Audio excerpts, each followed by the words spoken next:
Hello po sa inyong lahat mga ka-crypto. Ako po si Pinoy Crypto Trader at sa video na ito ay atin mong pag-uusapan ang aking technical analysis dito kay Shiba Inu ngayon pong December 11 taong 2023. Pero bago po tayo magpatuloy ay nais ko lamang po munang bigyang linaw ang aking disclaimer kung saan ang nilalaman po ng video na ito ay hindi po ito isang financial advice.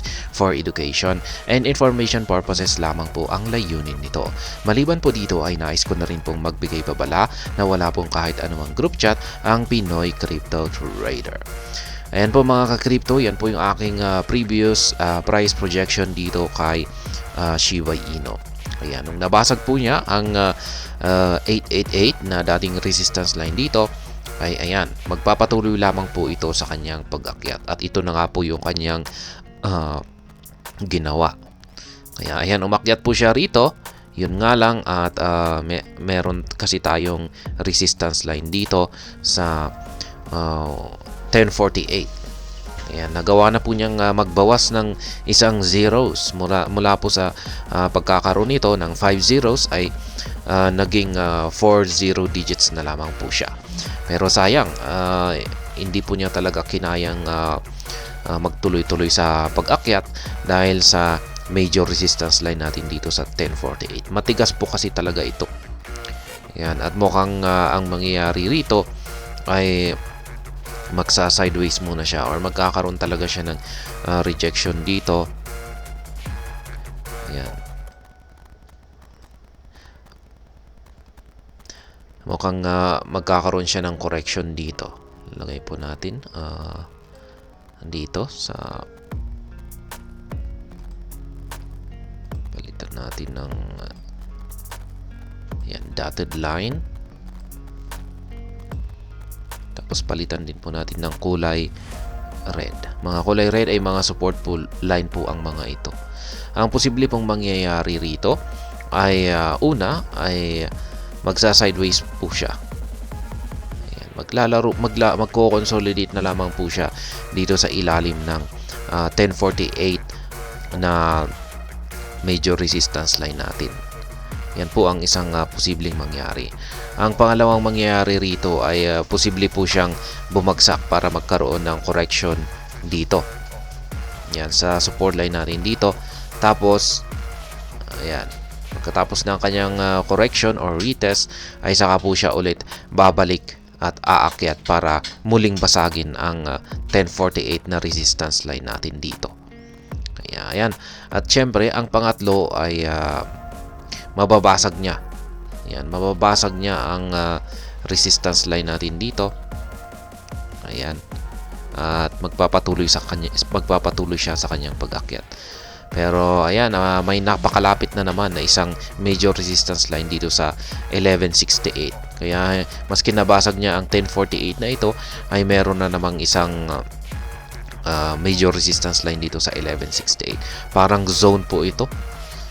Masasabi natin na ito ay resistance zone kasi halos magkalapit na po talaga sila. Kaya ayan, kailangan po talaga niyang malagpasan yung dalawang resistance line na ito or resistance zone na ito. At kung pag nagawa po niyang malampasan ito, ay dito na po talaga siya magkakaroon ng mataas-taas na price surge. Kaya ayan, kitang-kita naman po natin dito na mula dito sa 1168, yan po yung pwede niyang akyatin. Yan, 1168 ay pwede po siyang umakyat hanggang dito sa 1482 kung pagsakaling nalampasan niya ang yan, resistance zone na ito. Yan, 1048 at saka 1168. Yan, pero matagal-tagal pa yan. Dito muna tayo. Ito muna yung tututukan natin kung magagawa nga ba niyang mabasag ang 1048 at saka 1168 na ito. Kasi kung pag medyo manghihina pa siya, manghihina yung mga bulls, ay magko-consolidate muna siya rito. Pwedeng dito muna sa ilalim ng 1048. Ayan, pero kung nabasag niya ay dito sa loob or pagitan ng dalawang resistance line natin dito, ang 1168 at saka 1048. Ngayon ay silipin naman po natin ang ating weekly chart time frame. Ayan naman po, bullish signal pa rin po naman po tayo sa parehong time frame, daily at saka weekly. At nakikita po natin dito na yung previous weekly candlestick natin ay yan, nakompleto na. At isa pong napakalaking bullish candlestick, pero sayang hindi po siya nagsara dito sa ibabaw ng 1049. Kung nagsara po sana yung katawan niya dito sa 1049 ay yan, mas mataas po talaga ang posibilidad na nagpapatuloy ito sa kanyang pag-akyat. Pero ayan, nagkaroon siya ng rejection at mukhang yan na nga, mukhang babagsak siya. Ayan, ito po yung aking previous price projection. Ayan, binabasag pa niya yung trend resistance line natin dito at ayan na nga, nagawa niyang basagin. Kaya yung trend resistance line po natin dito ay naging isa na pong support line po yan. Support line na po ito ngayon kasi nabasag na. Kaya ayan yung at ating attention po ngayon na tinututukan natin ay dito po ngayon. Ayan yung galaw ng galaw ni Shiba Inu rito. Ngayon ay posible po siyang magkaroon ng retracement dito.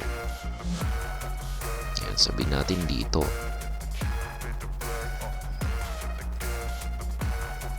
Ayan.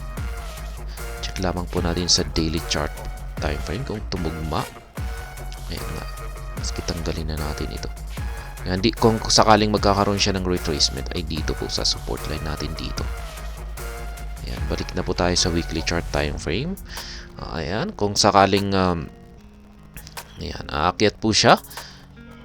Ayan, dahil sa nagpapakita po ng rejection dito, ayan ay mukhang magkakaroon siya ng correction or retest dito sa support line natin. Pagkatapos niyan ay saka po siya magpapatuloy sa kanyang pag-akyat. Ayan po ang posibleng mangyari rito. Kakaroon muna siya ng retest sa ating minor support line dito. Ayan. Retest lang naman po ito. Tapos tatalbog para muling para ipagpatuloy na ang pagbabasag dito sa 1049. Ayan. Pero pag hindi po niya mabasag-basag ito ay magko-consolidate na lamang po siya rito. Ayan. Katulad din sa daily chart time frame. Ayan. Ito pa rin yung nananatiling resistance zone na territory natin. Kung pag nalampasan po niya yung dalawang resistance line na ito ay yan, medyo mataas-taas po yung kanyang aakyatin. Yan, hanggang dito sa 1482 ang posible pong magagawa niyang akyatin. Kaya ayan, ganyan na rin po yung aking projection. Pareho rin po sa projection ko sa daily chart time frame. Balikan na po natin ang ating daily chart time frame. Ayan na rin po yung ating signal dito sa ating dalawang indicator. Bullish signal pa rin po tayo rito. Ayan, yun nga lang at talagang binanggan niya yung isang napakatigas na resistance line dito. At ayan, hanggang dito na lamang po tayo sa video na ito. Sana po ay inyong nagustuhan ang aking paliwanag dito. Kung inyo po itong nagustuhan ay pakiclick lamang po ang like button nito.